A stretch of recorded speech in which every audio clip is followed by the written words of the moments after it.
The modernist idea is that God is who modern man at any moment experiences him to be, because it's an evolutionary thing. All faith is a matter of experiencing the divine. Individuals experiencing the divine. The idea of the modernists is that this is evolving toward a kind of coalescence where it's all going to come together into a single human experience, one world humanity experiencing, all having the same experience of the divine, and that will be the one world faith. That'll be the foundation of the one world religion. That's what ecumenism is about.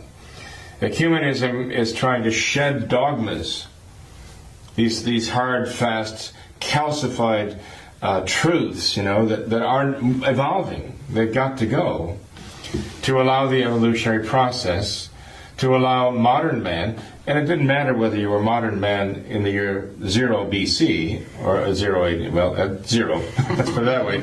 It didn't matter whether you were modern man at the time. They had their experience of God then. Or modern man in 1000 AD, right? Modern man at that time had experience of God. They were all going through their personal experience of God. But they evolved beyond that to the times of Luther, okay? Then that experience of God began to be introduced. Luther had experience of God that he unleashed on the world, And all great religious leaders in the modernist mind had really unique and marvelous, deep, profound experiences of God, and they were all true. I keep using the word God. The modernists, the hardcore ideas, the divine, because they don't want to prejudice you with the idea of God as we think of it now, just the divine, whatever, But this is an evolutionary process. And now we have modern man.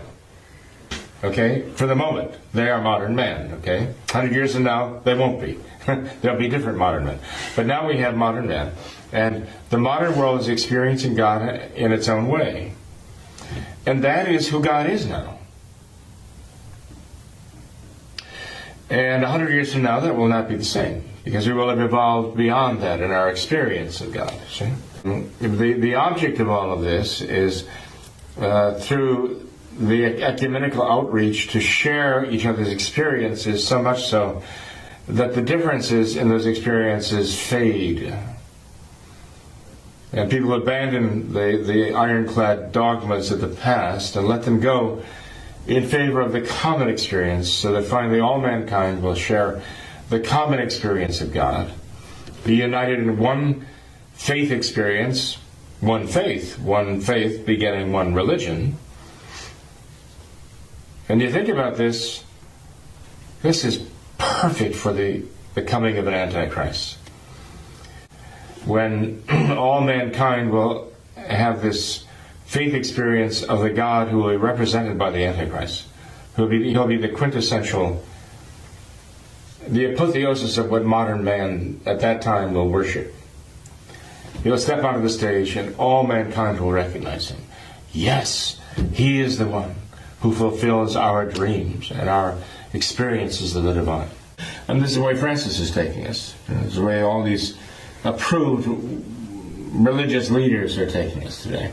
There are a few dissenting voices, but they can't accomplish anything unless they have the true faith, the true Catholic faith. I mean, there's some Protestant voices out there, some fundamentalist voices who are arguing contrary to this, but they're going to be swept away. They always have been, because they don't have any solidity or any solid foundation. And Protestantism was part of the process of sweeping away objective truth. And they began jettisoning doctrines of faith left and right, coming out with 39 articles they could all agree on for the time, and then they started throwing those out. So what's left, So eventually, yes, even fundamentalist Protestantism will be subsumed into this whole process, and will find its place at the table of the one world faith.